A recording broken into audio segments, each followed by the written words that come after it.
I wonder if the Americans really have succeeded in any endeavor to redesign any region in their favor. Actually, the more they interfere, the more they are hated. The most painful to any Palestinian is the ignorance of the world of their plight. It's shame that we live to see journalists falsify facts, ignore what is happening on the ground, what they see in their eyes, and cover up on a genocide. I think the Arab leaders are going to be the victims of this current genocide that's taking place in Gaza. Don't forget that 800 years ago, we had crusaders in this part of the world, in Palestine itself. And these crusaders spent 200 years there. They had power. They had the support of Europe. But after 200 years, they were forced out of the land.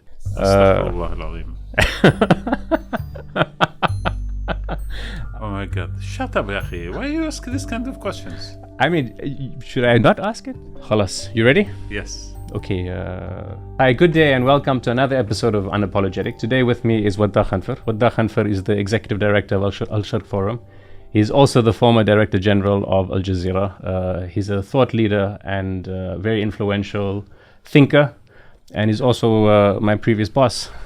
Welcome, Wadah Khanfar. Thank you very much. Good to see you. Good to see you as well. Wadah, it's going to be a long conversation. We're obviously going to speak about Gaza and a possible wider regional war. But I think most importantly, we're going to speak about what it means to be a Palestinian and an Arab right now. Through the prism of your experience, you were head of Al Jazeera at a time of great Arab hope. And now we're living at a time of great Palestinian, Arab and human sadness. So welcome to the show. Thank you. Thank you very much. I think I'm going to start by going back almost exactly a year ago to the day. You tweeted, if Arab leaders had any dignity, they would spit in Biden's face instead of receiving him in their capitals. Do you remember the circumstances of why you wrote that tweet? So the point is the following. The administration, the American administration, has moved from being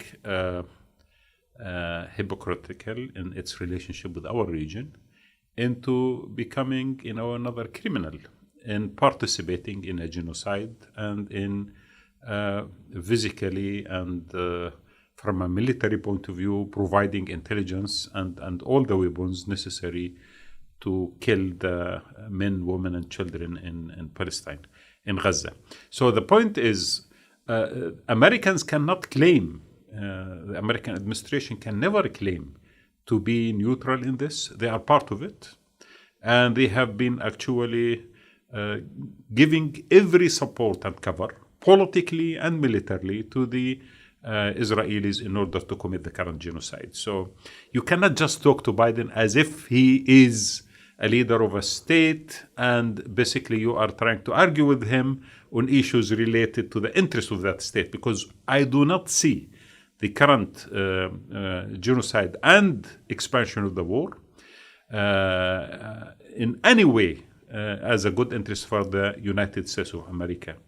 So on long run and on short run, this is going to prove a disastrous situation. If the Americans made a major mistake in Afghanistan and another one in Iraq, and the result of both of these were not in favor of the Americans when China and Russia were given the right time to rebuild their capabilities, I think this current war is going to be very long and it is going to drag the Americans to a confrontation in the heart of the region.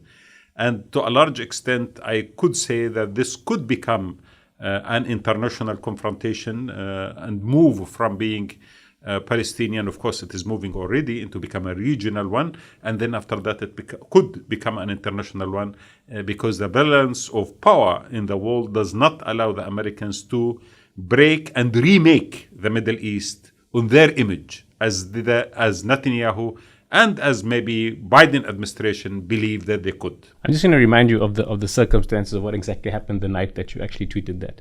It's the night when Al-Ahli hospital was bombed. Initially, it was reported that it was an Israeli airstrike, and then there were doubts started to surface, and the Israelis said that it wasn't. It was a rocket that misfired. And Biden was on his way to meet Netanyahu and then the Arab leaders. And subsequently, he met Netanyahu the next day and regurgitated, basically was a stenographer for what the Israeli administration was saying about what happened.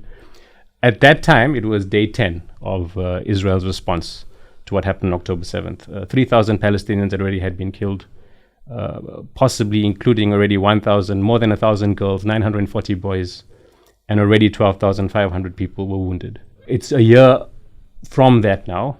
How important was what occurred in those 24 hours to what's actually occurred since? That was maybe the first major massacre, actually, that happened at Al-Ahli hospital.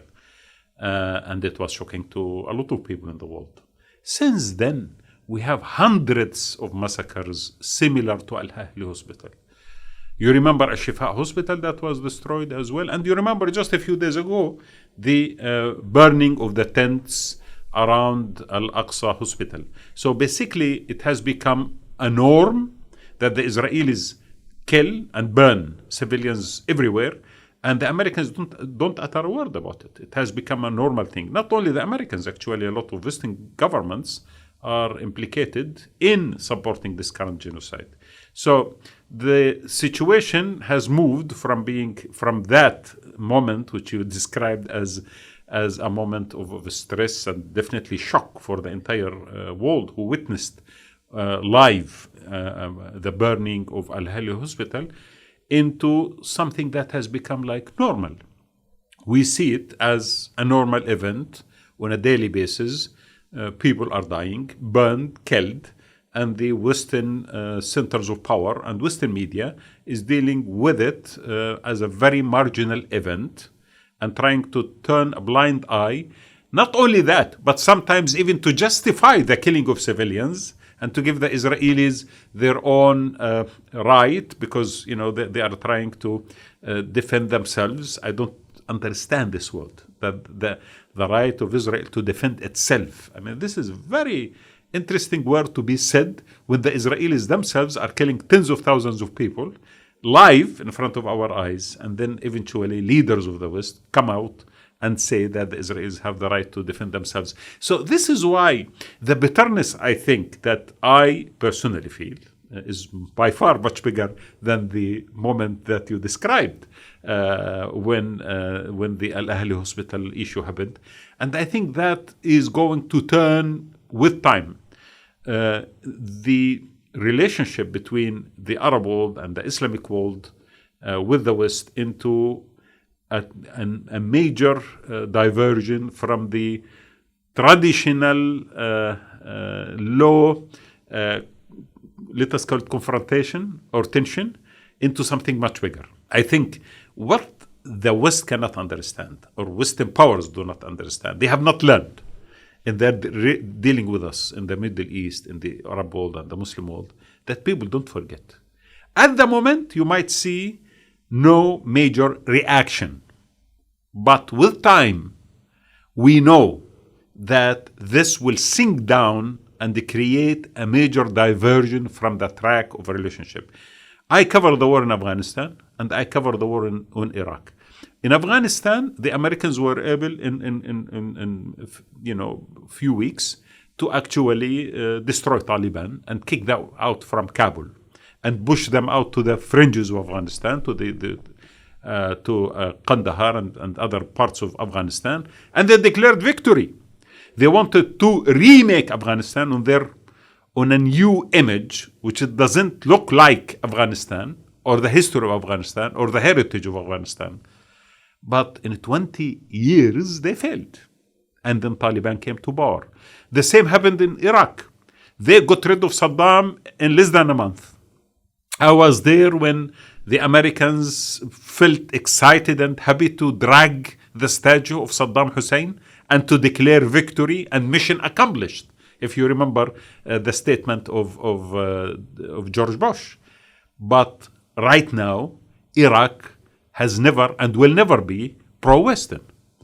And until today, we see people in Iraq firing drones on Israel. Why the West always losing in their relationship with the Islamic world?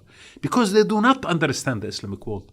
They do not understand that there is something deep, inherent in our psychology called dignity, called rejection of occupation, rejection of dominance and hegemony. It's not just a game of power when it comes to a nation that has history and civilization, like the Muslim world, or like even China, or like Russia, or any civilization that has deep roots. We think that the West has not understood that, because the Western paradigm of looking at politics is centered around power and power only. And once you have the power, you could do anything you like. But in our case, it's impossible that people would accept. Even the Afghanis who did not have the power were not able to stop resisting. Because it is part of their DNA. They had to resist. In fact, I viewed that the presence of Saddam Hussein, for example, or the government of Taliban before the occupation of Afghanistan or the occupation of Iraq, maybe they were the gatekeepers. And when that was broken, the people, the masses, came out and they started resisting. There was not a single power in Afghanistan and Iraq at that moment organized enough. When the army collapsed and the government collapsed, people started to group and to form organizations and groups and to resist. And even if Taliban did not fight in Afghanistan, some other group will come and fight, because people will never accept occupation. What's happening right now in Gaza is a reminder to the Islamic world that our relationship with the West is in fact so hypocritical and so deeply criminal to an extent that we cannot let this go.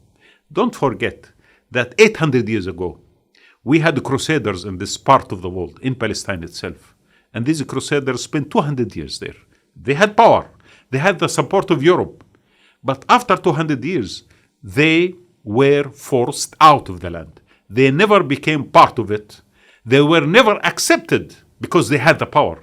Generation after another, people learned how to resist, and eventually they had to let them go and to force them to go, actually, because they were always seen as foreigners and as occupiers.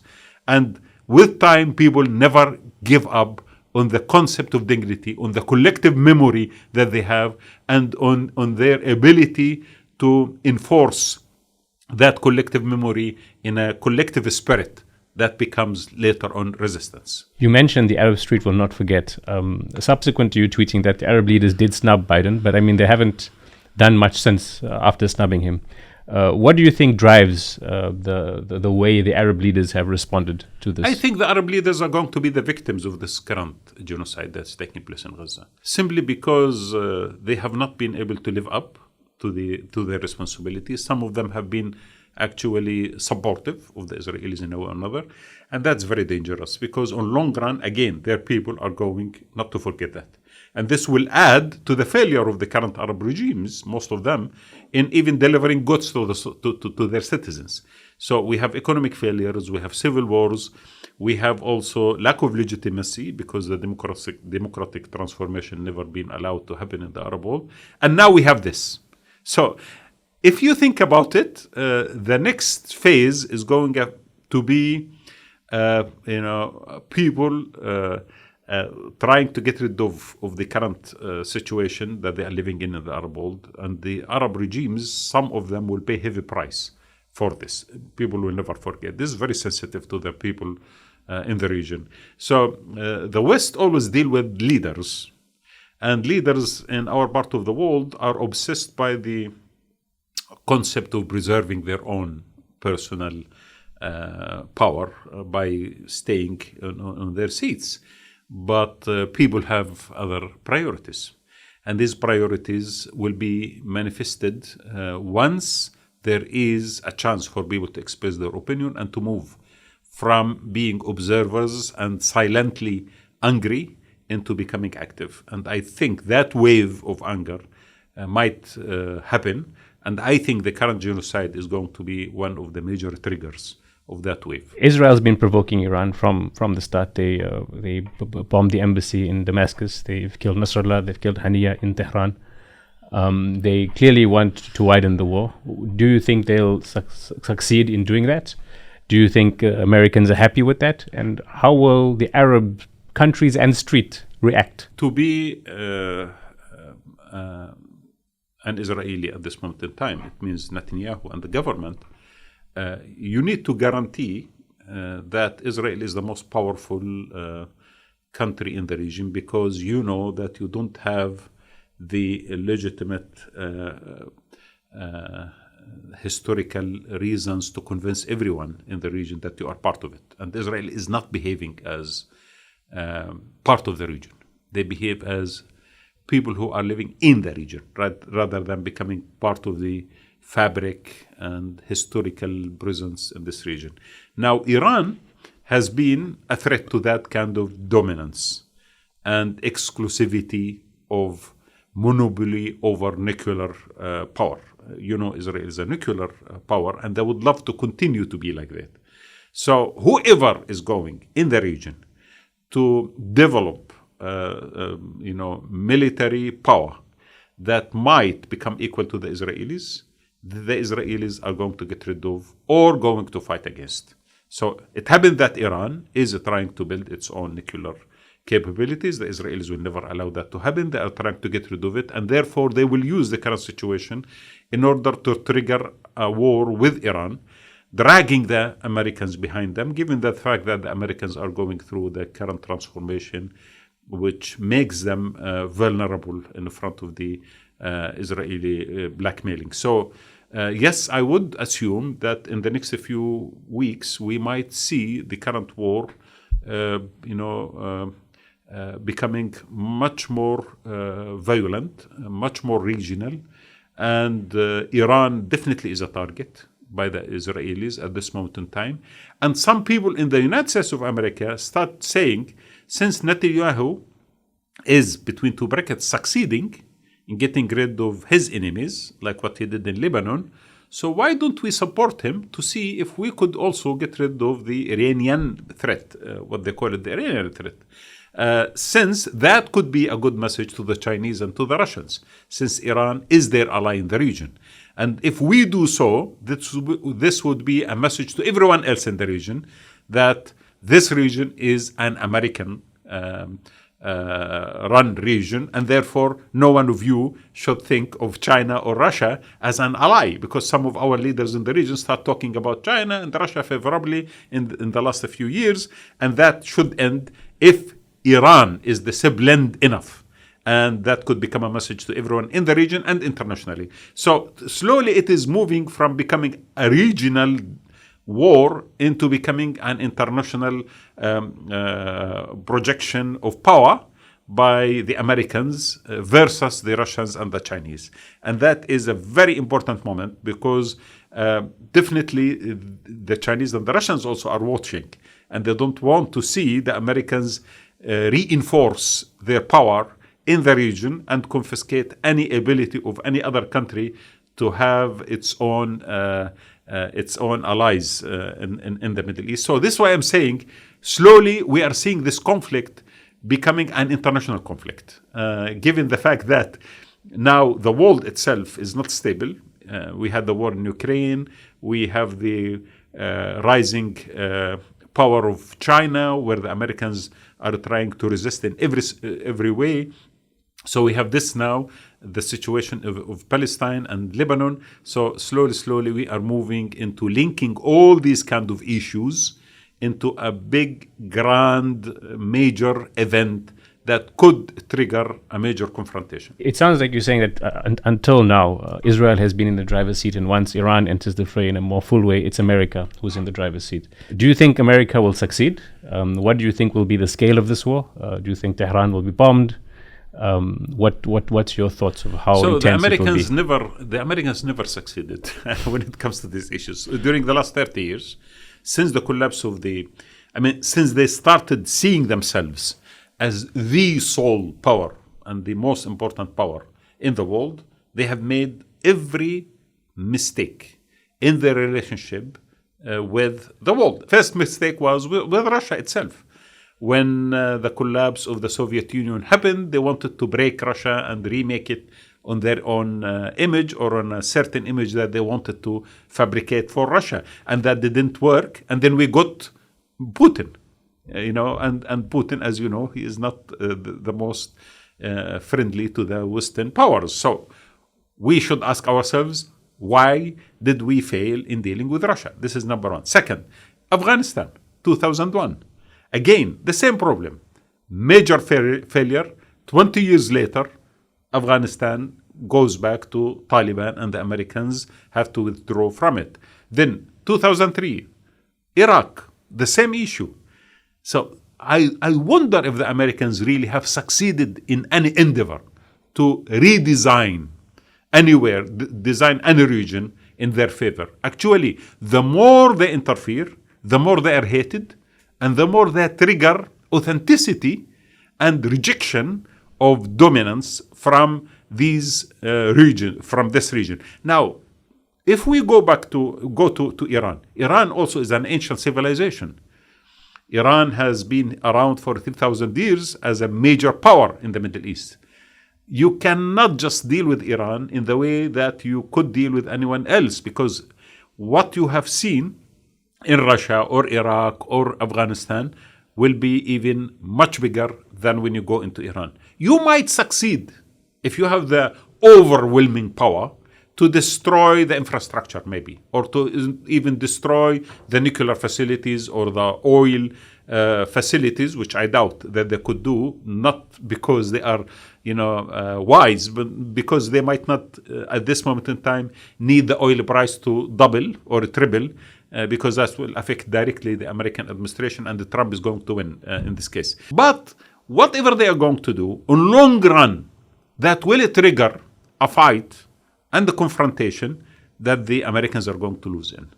Because the Americans don't have that kind of patience. And this region has a lot of patience.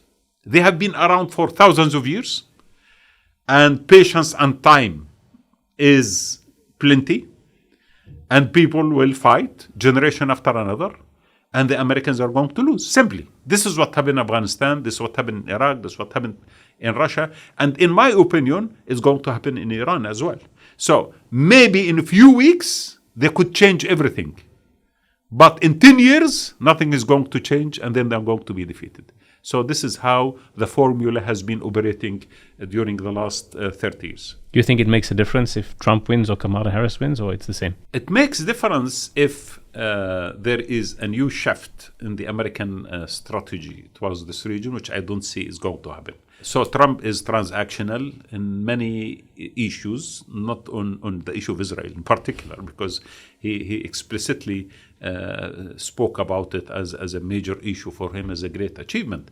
So definitely he's going to pressure the region more to get much more interest, billions of dollars, and concessions towards the Israelis. So this is going to happen.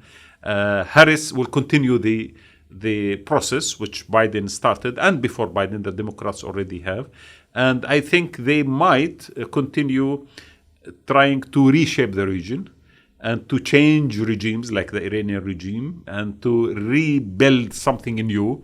Now, always when we say rebuilding, it means destroying and breaking. And when you break everything, not easily you can build it. You cannot. The Americans are not builders. The Americans can break.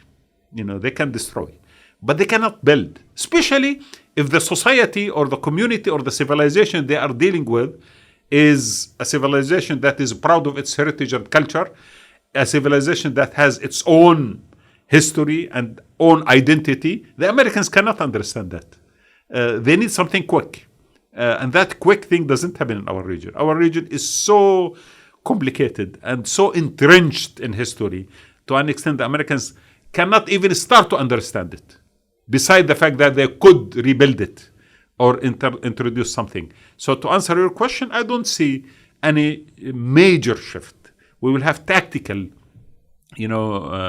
manipulation if Trump wins or Harris wins, but I'm not sure that the Americans could really, because they cannot abandon the superiority and exclusivity that they have. And they built it, because of the victory against the Soviet Union, and since then they feel that they can reshape history as they wish. And history cannot be reshaped actually by a power. It should be reshaped by people themselves, and people have that reservoir of memories and authenticity that will resist any kind of attempt from anyone to interfere in remaking them believe something else. We're going to come back to the regional war in Gaza in a while, but I just want to sort of take a detour to speak about the doublespeak. And I think one of the best ways to think about that is about the amount of the way the war that's been waged on journalism.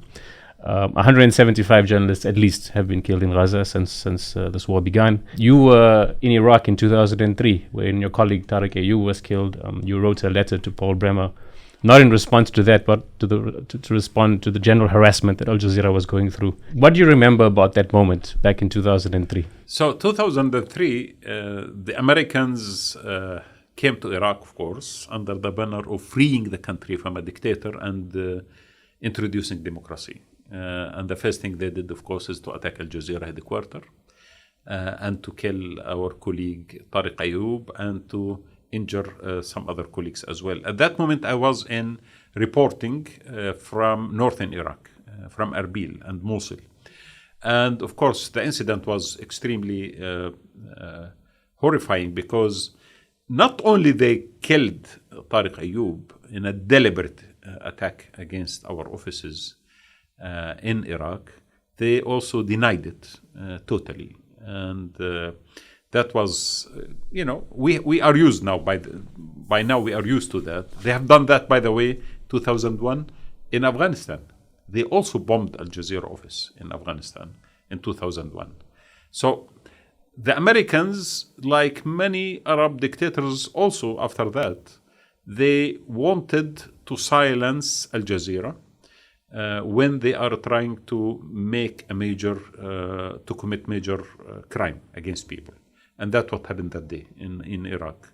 So Tariq Ayoub was killed by the Americans, and they have never acknowledged, actually, that they killed him until today, according to my knowledge. They refused. We tried our best to talk about this with the Americans many times, but not for anything, but just for the sake of figuring out whether the Americans in any moment in their life could really realize that just speaking the truth could cleanse them from all these kind of sins that they have committed. But I think they will not do it. Now, since then, as you said, in Iraq, in Gaza, we have now I think maybe even more, maybe close to 200 people who have been killed. Journalists. But what amazes me, what amazes me is the courage of the journalists in Gaza. They continue until today in northern Gaza, which has been totally shut down. No one can come in. There is no food, there is no water, there is no electricity, there is nothing. Until today, they are trying their best to find every possible way to send images and to send to the world their suffering.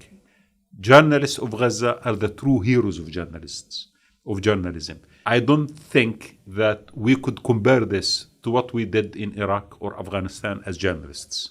At least we had some reasonable resources to deal with. We had electricity, we had food. Now, I don't think these people have any of that. But still they are doing it. So this is why a day will come when the world will recognize the journalists in Gaza and the great job that they are doing, and we will look back and say, those are the heroes that we, the professionals of journalism anywhere in the world, should take as role models. Why do you think it's just been ignored so blatantly by Western journalists, their great journalism, and the sacrifices they've been making? The Western journalists, most of them are actually servants of power, and they are racist. Simply, their institutions are serving power. Most of the institutions are owned and directed by centers of power, corporations and governments. And at the same time, some of them are racist because the Palestinians do not have the right color, but Ukrainians do. And this is why you remember the story of a journalist when he said, the Ukrainians look like us. This is why we need to support them. Now the Palestinians do not look like us, so therefore we don't care. And this is why, the veil has been shredded from in many aspects, actually, of power in the West. One of them is journalism. I think Gaza has destroyed what was left of claim of objectivity in Western media. And now no one can claim that Western media is objective. Look at what happened a few days ago when people were burned alive in their tents.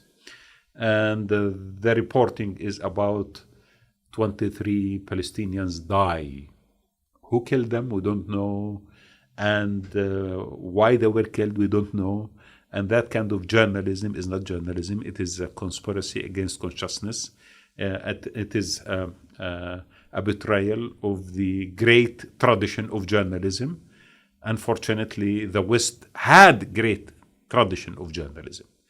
We did learn a lot from great journalists in the West. When we started Al Jazeera in 1996, Al Jazeera did follow the BBC guidebook at that moment in time. And the Western media did really introduce to the Arab world a lot of great tradition. But now, no one can claim that what we see on TV today or what we read for professional journalists who belong to certain corporations and organizations in the West as proper journalism. It is, in fact, a treason against the profession. It's shame that we live to see journalists falsify facts, ignore what is happening on the ground, what they see in their eyes, and cover up on a genocide. This is extreme.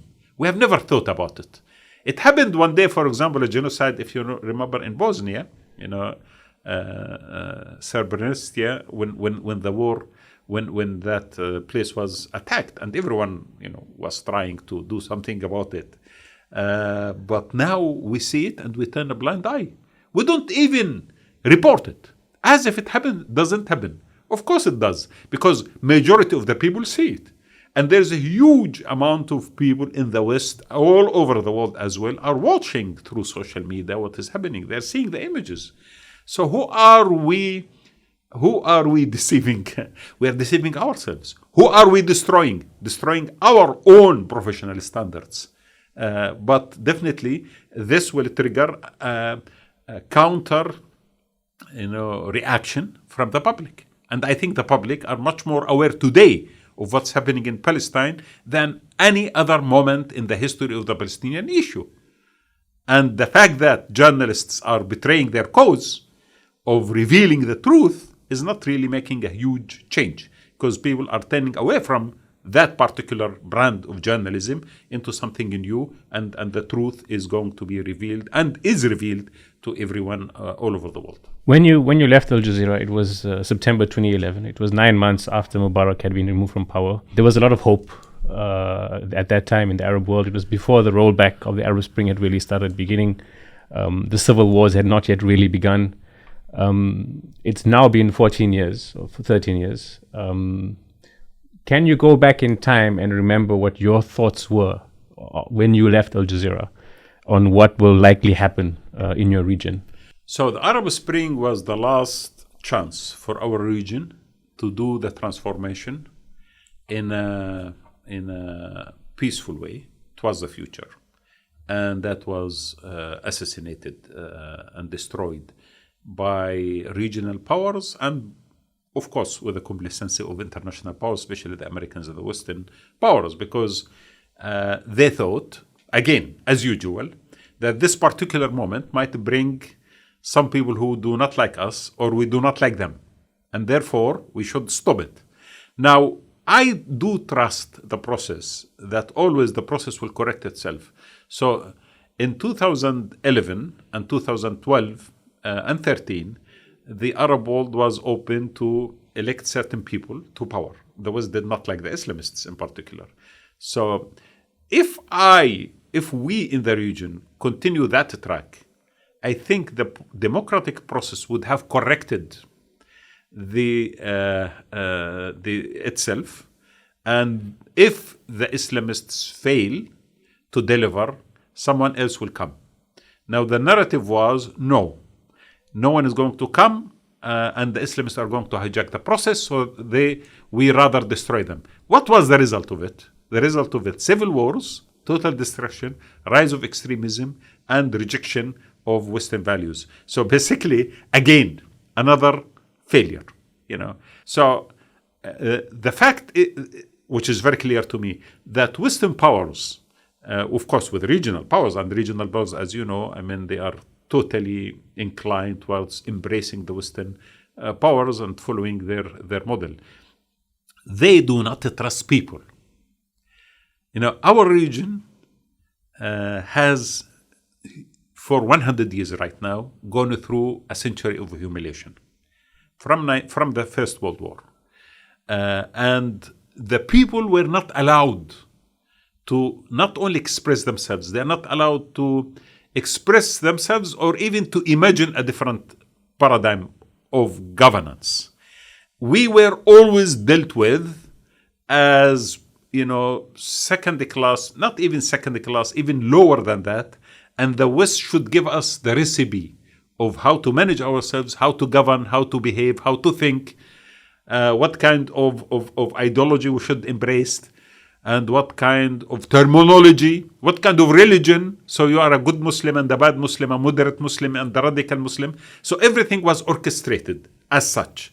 The result of that is, in fact, total collapse of the natural progress of a society. So our society is going now through huge turbulence. Why? Because they were not allowed to grow naturally.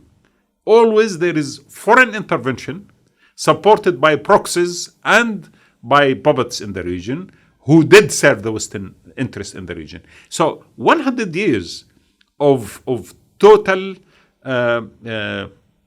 departure from the normal track of evolution.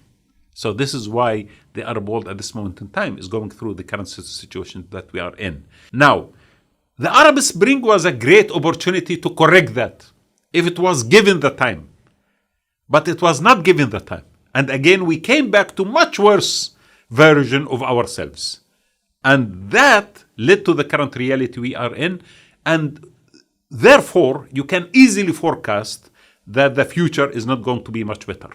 Because the future, again, is going to explode in a moment or another. And a new cycle will emerge. I am afraid that this new cycle might not have the great dream of the 2011, the dream of democracy, freedom of expression, tolerance of religions, tolerance of ideologies. I think the new version might be violent, might be extreme, and as I said, a lot of people will pay the price for the betrayal of the Arab Spring in 2011. When do you think? I know it's very difficult to predict, but when do you think that there's a likelihood of this explosion? I'm not sure. You see, what is good about this particular discussion that no one can actually give you. Even the first one, we knew everything was wrong in the Arab world before 2011. We knew, but did anyone expect the trigger of someone burning himself in Tunisia that we would trigger this huge wave of protest everywhere in the Arab world? We did not. We knew something is going to happen one day. And I can tell you, something is going to happen one day. What kind of trigger? I don't really know. Because people, in a way or another, have that kind of patience, which I know in the Arab world and the Islamic world, they have that kind of patience. And they store emotions until a moment when everything explodes together. So it's not exactly the same like in the West. Because in the West, there is a freedom of protest. So if you don't like something, tomorrow you go down to the street and you protest, and that's fine. In our case, you cannot protest. It's very expensive. There's high cost on you if you just go to, because you might end in jail and you might be shot even. So therefore, you store that anger and disappointment. And when there is a possibility, you will bring everything immediately once together against the regime or against the status quo that has been betraying you. So this is why no one can predict, but the circumstances are very ripe. And the situation in Gaza has added a huge insult to the pride of the Arabs and Muslims and massive anger. And that will even, lead to much worse explosion in the future. You've spoken about how you've covered wars in Afghanistan, in Iraq. You obviously were heading Al Jazeera at the time of Arab Spring, which was probably the biggest story until then that you see it in your life. It's now very likely that what's happened in Gaza in the last year is the biggest. Do you miss journalism? Do you miss being in a newsroom or heading a newsroom? So I miss field journalism, to tell you the truth. When I moved from the field, because I was the bureau chief of Al Jazeera in Iraq after the war, and I was dealing with the field, basically. I love the field. The field is where true journalism is. When you interact with humans, when you listen to them, talk to them, and feel the pulse of the society, that is true journalism. When I moved to administration, I felt that I have been detached from the field, and that was painful. To a large extent, I love to be in the field. Now, do I right now miss journalism? I'm still, another connected to journalism because I still, try to do something. Now, maybe not in a form of running a TV station, but I also contribute and deliver analysis and speak regularly. And I have my own, YouTube channel and so on. So the point is, what I miss is the field, the heat of the field. Especially, of course, I think anyone from the profession that I belong to would understand that covering confrontations and wars and events on the ground is the peak of his career. And I think the peak of my career was Afghanistan and Iraq. That was the moment where I came face to face with the ugly side of power, and you need now to prove that you embrace this profession sincerely and to speak truth to power, regardless of the price. And I think Al Jazeera journalists had the courage to do so, and many other journalists across the world. Now, unfortunately, in the world, we have less and less people who are willing to pay the price of speaking truth to power. And that's what makes me, unfortunately, sad about the status of the profession internationally. Al Jazeera continues the track that it started with, and it stands today with many other journalists, individuals, and small organizations across the world doing that great job. But the mainstream is unfortunately decaying, and to a large extent sometimes is complacent and even introducing misleading framework of thinking to the public. A lot of the viewers in the Arab world would know this, but many people in the English-speaking world may not know this. You're Palestinian. You grew up in Palestine. Can you tell us a bit about that? Where exactly you brought up? What was that like? That is, because I was brought up in a small village, a very tiny village of 40 houses. I remember the 40 houses because the first time we got the electricity in the late 70s, we had to count how many houses in the village in order to make everyone participate in buying the generator, which was a small generator actually, but it was an amazing incident. The village was small, people know each other. It's a normal relationship. Actually, thinking now about it, it was in a way or another utopian in its form of social communication. The organic societies. This is a society that has existed for a long time. People know each other. In a village that historically is interestingly, I used to live in a village where I could see some statues and some artifacts that has been there for thousands of years. So history in Palestine, as you know, there are layers of history. So wherever you dig, you can find something.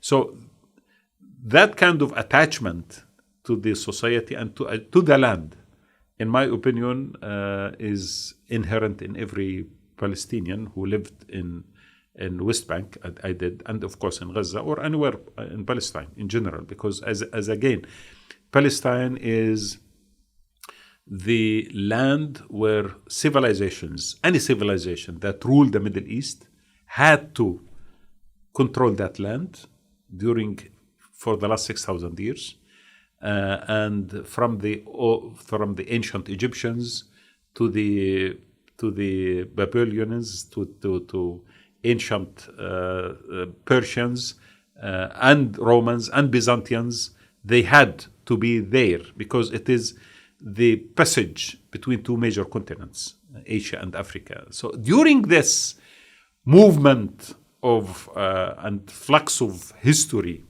in that land, a unique culture was shaped, very diverse, mosaic of minorities, and we thought that this is the norm. So we had the Christians, we had the Jews and the Muslims living in this land for generations and feeling that they are the same. We never really thought that our neighbors, who might be Christians or Muslims or Jews, are actually different, because they are part of this land. Now, what happened when the Israelis came, and the occupation itself is in any society, is hateful. And it has in it the possibility always to create the resistance, because no one accepts it. And now, thinking about it, from 1967, when West Bank and Gaza were occupied, until today, the generation after another, they are not accepting the occupation. Actually, they are becoming much more on resisting this occupation, because the occupation itself as well is naturally growing into much more brutal and into an apartheid system, which forces you to reject. So from one hand, they failed to live in the region and to become normal. I don't think they could, because, as I said, in the DNA of the occupation, it is an apartheid, and it is a colonial settler occupation that would love to eliminate the people and inherit the land. And this is what they're doing in Gaza, by the way. It's very clear to everyone. They would like to get rid of the people, throw them in the sea, get them anywhere outside this land. So the ideal for an occupier is to get the land without population, which means ethnic cleansing. And that automatically will trigger resistance and rejection of that.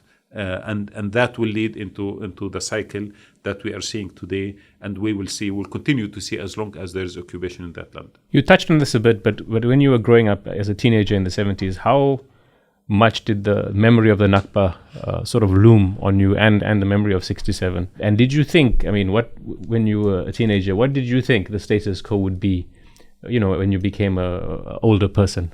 So, number one, the memory of that time definitely affected all of us, because we did not have internet, we did not have even TV. Maybe I remember in a village, TV came very late and so on. But I remember we had the elders sitting in the front of the fire at night and talking about their memories, what happened in the 30s, the great Palestinian Revolution, 1936, what happened in 1948, and they exchange thoughts and ideas. And we were kids sitting, listening. So everyone was telling these kind of stories, and these stories go from the elders down to the new generation, and then it shapes your subconscious as well. So the concept of the fact that your land has been confiscated, people will tell a lot about the land and how the land was confiscated, what did they own before, how they used to travel to Haifa and how to travel to Jaffa and to exchange and to trade, and to live there, and to Jerusalem. So these kind of feelings and emotions and memories and information were always transferred from the elders to the young. And of course, that always gave us an imagination of what Palestine should look like. And always there is a dream in the mind of every Palestinian, wherever he is living, in West Bank, Gaza, in the Arabs in 1948, or even anywhere else in the diaspora. There is a dream of a free land where the Palestinians have the right to live in their own land, in their own houses, to see even the villages and the towns and the houses of their ancestors that were confiscated and where they were driven out of it. So that can never be destroyed. And I see it increasing, not decreasing, by the way, because the fear was, some people would have said that with generation, Palestinians will forget. Actually, I don't see that. I see with generation, Palestinians are not only remembering and imagining, but also acting upon it. So this is very interesting phenomena. So we are speaking about 76 years now since the first Nakba, but until now, I don't see the people saying, okay, what can we do? And you see the line of, of resistance that has started, with the Intifada of people throwing stones. The first Intifada, 1987. Then after that, becoming much more, strong until this moment in time. So no claim of loss of identity can be valid in this case, because I think the Palestinians will continue to demand their actual rights, and they will always resist to be pushed aside and for the cause to be assassinated or converted into a transactional issue where the Abrahamic records, for example, try to do by converting it into a sort of an economic normalization and ignoring the political and the strategic status of the cause itself. When you were young and the memories of the Nakba were looming and speaking about this, did you ever think you would live to see what is by many accounts probably much worse than the Nakba? Maybe not. Maybe not. I must say that during that period, the occupation itself was trying in the 70s to introduce a version of certain kind of people governing themselves in certain zones, and they failed. We had something where they wanted some villages to form their own governing committees, and they wanted that to happen, but without talking about anything called your rights or your dream of statehood or anything like that. So you manage the daily affairs. That was happened. That didn't work.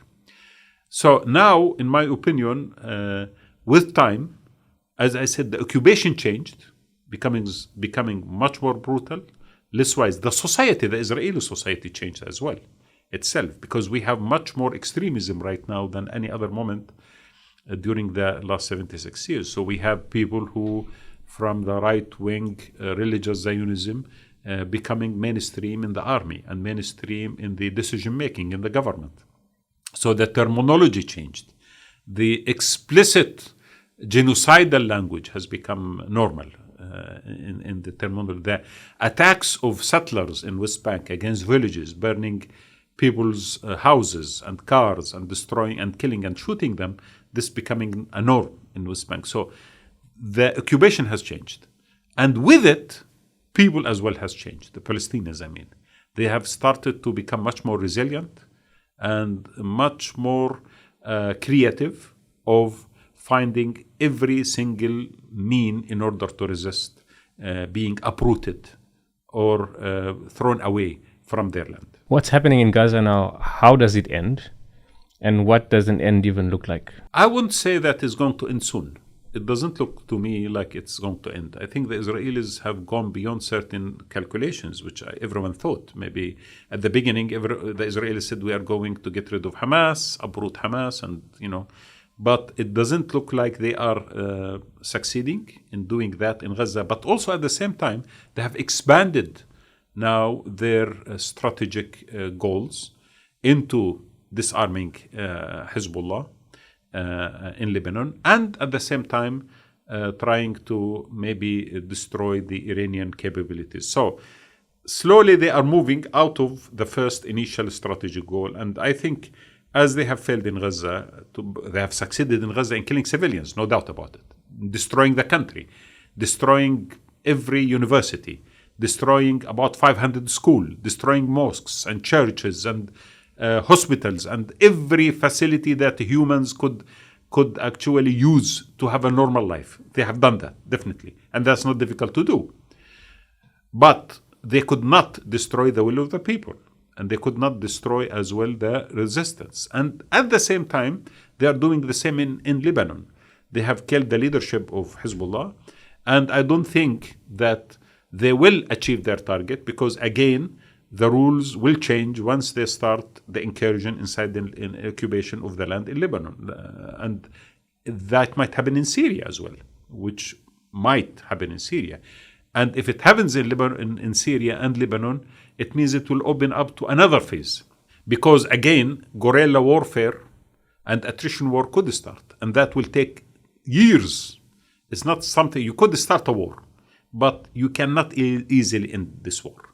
And even if you create certain kind of, success during the first few weeks or months or so on long run, that will trigger a counter revenge and attack, and that will take a long time. So my expectation that this war is not just about to finish. It might continue in a way or another.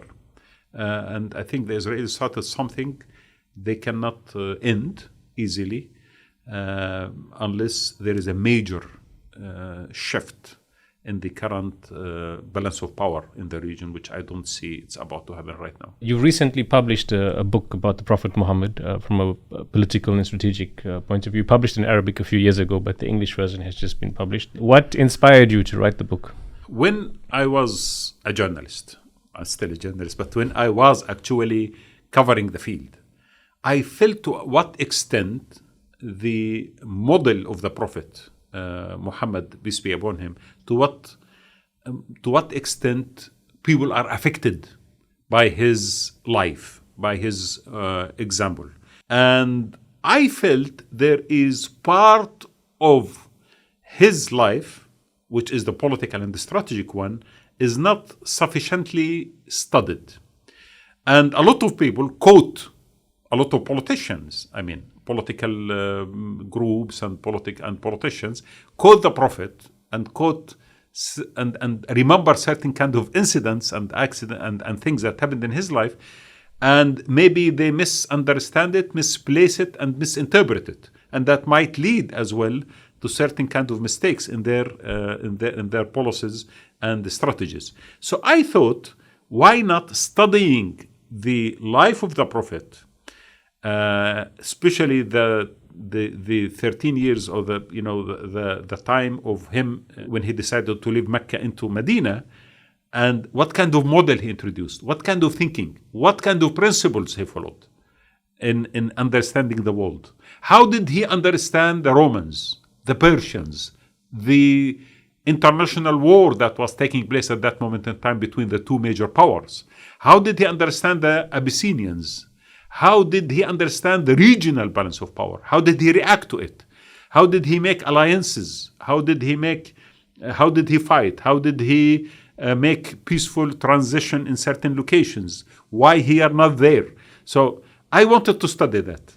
And I applied journalistic rules because in journalism, contextualization is one of the most important pillars of good journalism. You need to contextualize events. So I wanted to contextualize every strategic and political incident in his life to understand the roots of it and what happened and why it happened and what exactly the motivation behind it to happen the way that it happened. So this is how I started. It took me 5 years of studying a lot because unfortunately the sources not sufficient. The Muslim sources, we have a lot of great writings about the life of the Prophet, but I needed some other aspects of understanding it, and I found it in the Byzantine history, in the Persian history, in the Abyssinian history, and then looking at that particular event from the year 611 onward, from the perspective of other as well cultures. What did they see? How did they report? How the historians think or thought about that particular mission of the Prophet Muhammad in Mecca, which was very far from the two centers of civilizations, but was connected through trade.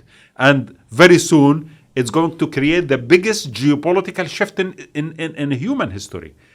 In the year 600, from the year 633, 634 onward, when the Muslims did actually inherit 100% of the Persian land, the Persian Empire, and 60% of the Byzantine Empire. That's the biggest geopolitical shift that the humanity has ever witnessed.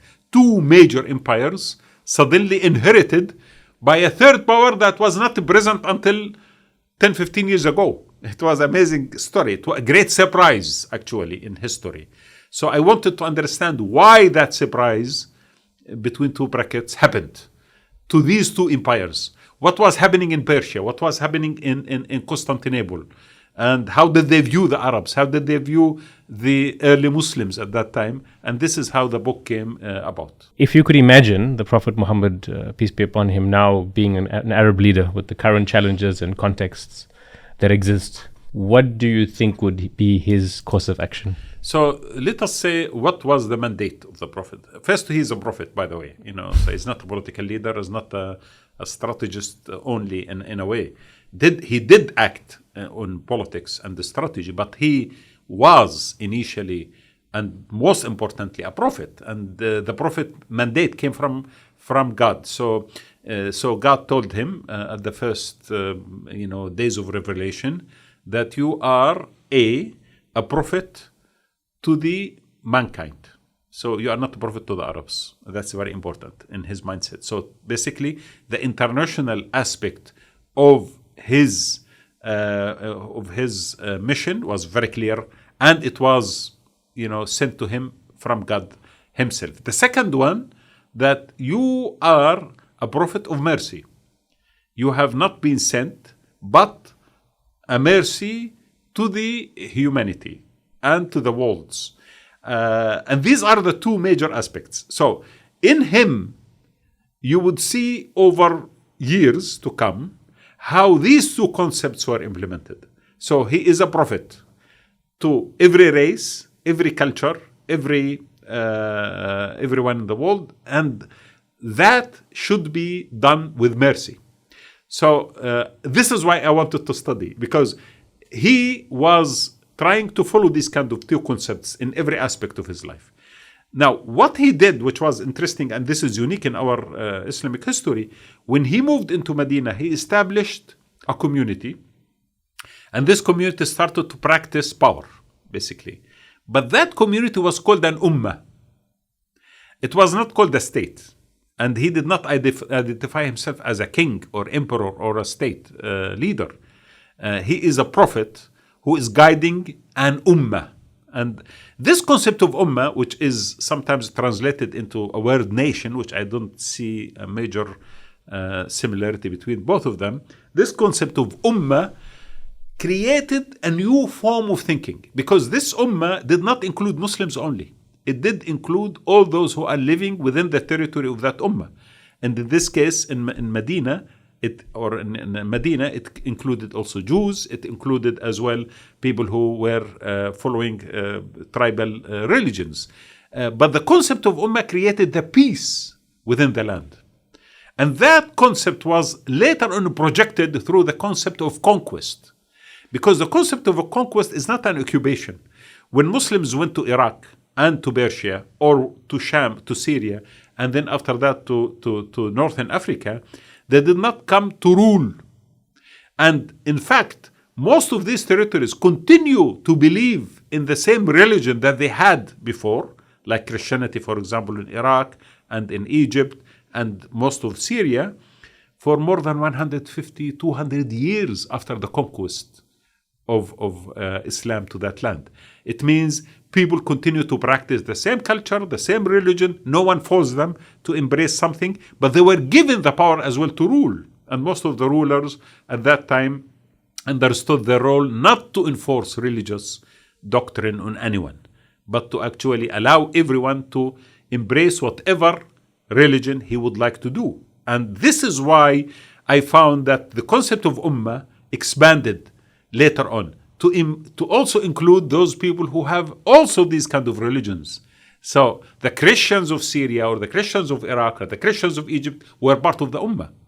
And Islam did not say ummah is an Islamic, Muslim individuals. It is those who are living in peace within this space that we have created, and they could freely worship whatever they like, but at the same time, they need to abide by the rules of peace that should exist in the land. So that is unique in international relations, by the way, and in politics. The concept of ummah should be studied carefully because I have not finished studying this, but it is important. I wish one day I will. And the other concept as well, the concept of conquest, which is not technically what leaders before Islam did. For example, Alexander the Great, or Julius Caesar, or anyone who was called the Great, because we have a lot of people who their title was called the Great. Napoleon, Charlemagne, Darius of Persia, Genghis Khan, for example, who came also conquered half of the world at that time. These kind of people always had one common thing: they centralize power and wealth, and they dominate. In the concept of conquest, there was nothing called centralization of power and authority and wealth. Wealth continued to be the ownership of the nations that live within this sphere of the so-called ummah. And power was distributed amongst them, so they continue to manage themselves as well. So this is very unique from the historical precedents of major leaders who reshaped the map of the world before Islam. So how would that apply in today's world if he was trying to bring about a concept of ummah? I think what would be his course of action? I would argue, and this is very, I think the current, the Western civilization is right now declining very fast. And it cannot rehabilitate itself for one reason. The core within the Western civilization is decaying. The core is the values. And the values that existed from 300 years ago, the great values of liberalism, rule of law, and equality and justice are right now becoming tools of power. And therefore, they have become, they are declining. They actually decayed to a large extent. So that kind of power to reinvent yourself does not exist. Because any civilization could go through certain kind of hiccups and problems, and they can rehabilitate themselves if the core is still functional. The core in the Western civilization is not functional. So the Islamic values of international peace that happened during the time of the Prophet, in my opinion, is a great example for the future. And we could live together as nations without one geopolitical center tried to have monopoly over wealth and power. And the Prophet did not have monopoly over wealth and power. So this is the greatest lesson. There is another model that could create peace in the world. And we should not think of the Western model as the only model. So if the West is declining, then China has to dominate the world. It's not like that. It has not been like that, actually. Every civilization has its own model, which in my opinion could be useful. And the Western one has reached its final stages, and it is collapsing at this moment in time in every aspect. And other civilizations like Muslims or Chinese or whoever could participate in building this new model. So yes, there is a framework within Muslim history, Islamic history, that could be invoked for the future.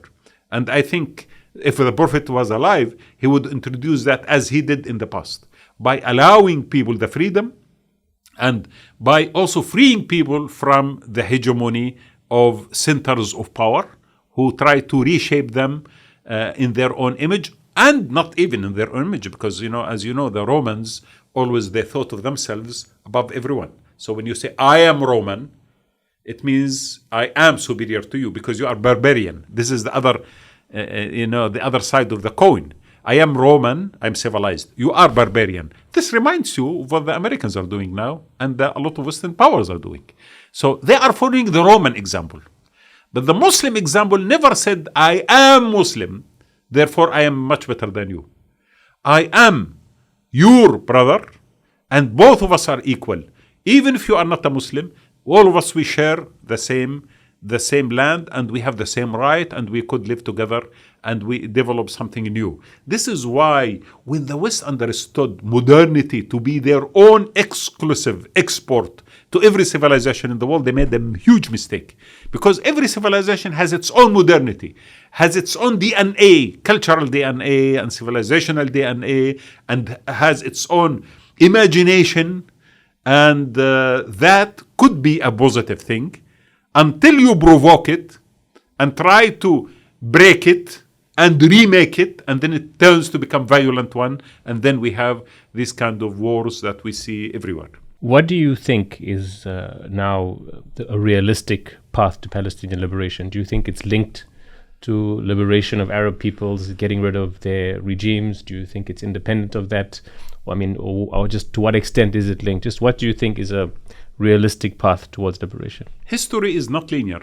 So I won't say that this will lead to this and this will lead to this only. No, everything is linked. The Palestinian issue has that huge power of affecting people in the Arab world and the world by large. I see that's in Latin America, in Africa, in Asia, in Europe. People are affected by what is happening in the Holy Land.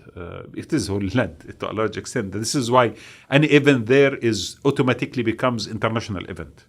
And I think this creates shift and change. And I see the people in the West and people everywhere else in the world are re-examining what has been told to them about the realities on the ground and about the facts, supposed facts of the conflict. So there is a new awareness. And this new awareness, people are much more aware today that what we are witnessing in Palestine is an apartheid state trying to ethnically cleansing the people and get rid of them and creating a second Nakba and so on. So this is extremely important moment. So this will lead to a new understanding. In the Arab world, it is leading to another higher level of exploring our own selves. What went wrong? How did we reach a moment where we could see people burned in front of our eyes and our leaders and us, we cannot do much about it. Only complain, feel sad, maybe cry, and then continue as usual. This will always, from within, create that kind of change.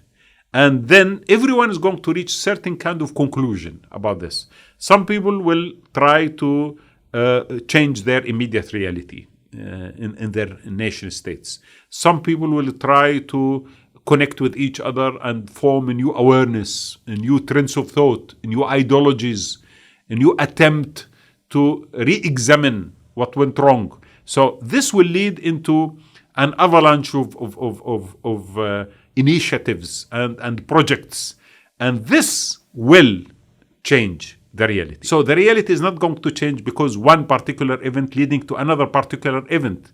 It is going to change because there's a huge amount of quest for something much more solid and a new imagination for the future, and definitely self-critique, which will awaken in us a new energy and a new power to change. Do you think the status of the Palestinian cause is stronger now and better now than it was on October 6th, 2023? No doubt about that. Yes, the suffering is much, much, much bigger than any other moment. But the awareness about the Palestinian issue is huge. And I think in 1 year, a lot has happened.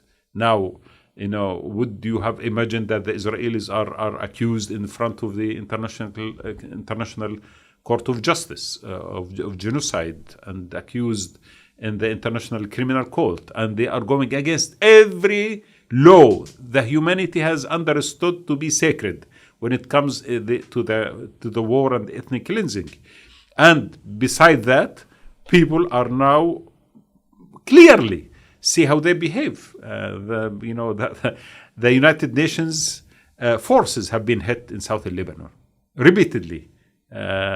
UNRWA schools in Gaza have been destroyed. There is no respect to anything that the world has understood to be the framework of decency or reason. That has been shattered. So, of course, what they have done is they went beyond actually any expectation, in my opinion.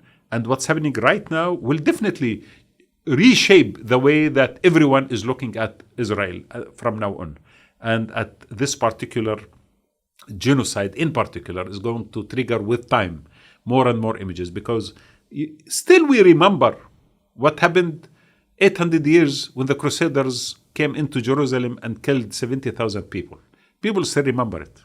These people still celebrate in the Islamic world someone like Saladin, who conquered Jerusalem and who introduced another model of tolerance, unfortunately, that was not respected at all later on by the Crusaders themselves.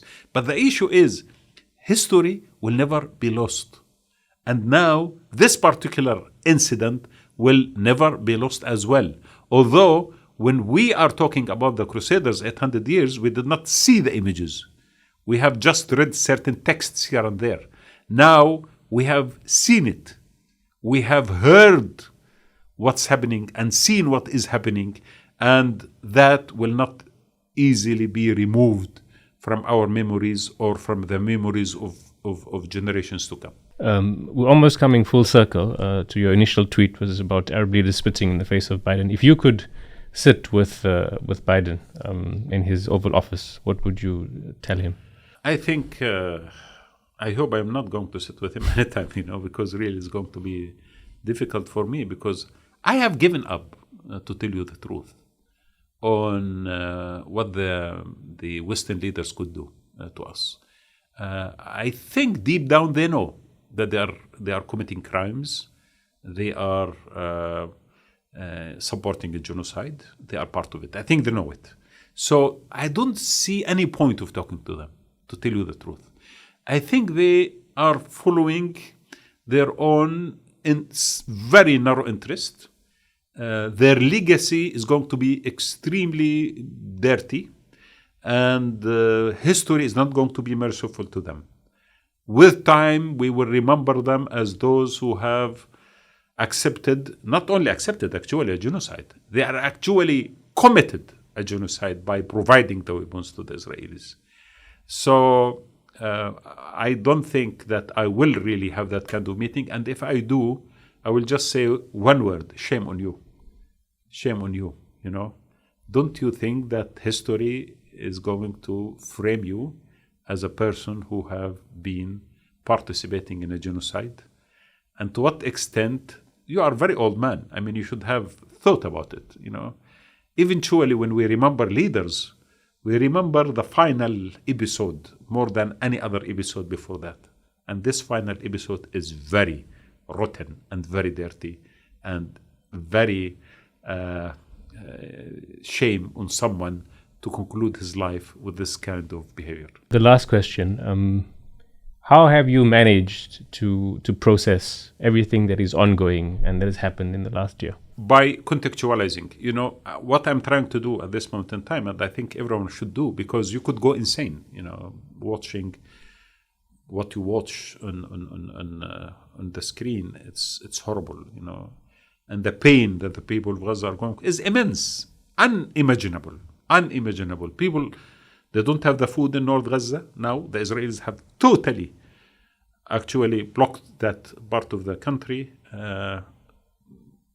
I don't know what to say about that, but what you should always remember, that any event should be contextualized. You should understand its history, understand its reality, but also forecast the future of it. I love history. I am someone, like a lot of people in this part of the world, do take history as the best companion of understanding reality and forecasting the future. And I think every strategist and every journalist should really study history carefully. And the history of this region tells us that regardless of the pain, eventually occupation ends. Everywhere in the world it has ended. It's going to end. Apartheid states never succeed. South Africa could not continue to be an apartheid, and therefore things have changed. So this is a moment in our history that will pass. And definitely it will not break the determination or the resolution of the Palestinians to continue demanding their freedom. And I think they're going to reach that. There is no doubt about it. I cannot imagine the current occupation to continue for long because, as I said, it's against history, it's against every reality. I think deep down, a lot of the Israeli leaders understand that. This is why they are very vicious and they are genocidal and they are reacting beyond any form of reason or beyond any form of responsibility. So they are committing also, by committing this kind of crimes, they are also shortening actually their ability to continue occupying our land. Anything that I haven't asked you that you want to say or reflect on? What is important to me, in fact, and this is just a message of hope, because I don't want to end this conversation in a sad tone. I think every day I see and I hear young people from all over the world who I've never thought that they will be concerned about what's happening in a distant land, like what's happening in Gaza or happening in Lebanon. I see them realizing the truth, and sometimes I'm educated even. I personally feel I am educated by their knowledge of the Palestinian issue. And this is extremely important. I think when we look back at what happened during the last few decades, the most painful to any Palestinian is the ignorance of the world of their plight. That now is much better than any other moment in our history. And this is very positive. So people should keep talking, should keep learning, should also try to engage and should pressure their governments to do something about it. And that is the human responsibility that everyone has. Beside that, it's not acceptable to stand and witness a genocide without doing anything about it. So I am happy that more and more people are aware of it, and more people are acting and talking and expressing their anger and frustration. Wadah Khanfar, thank you so much. Most welcome. Thank you. Thanks a lot. Okay.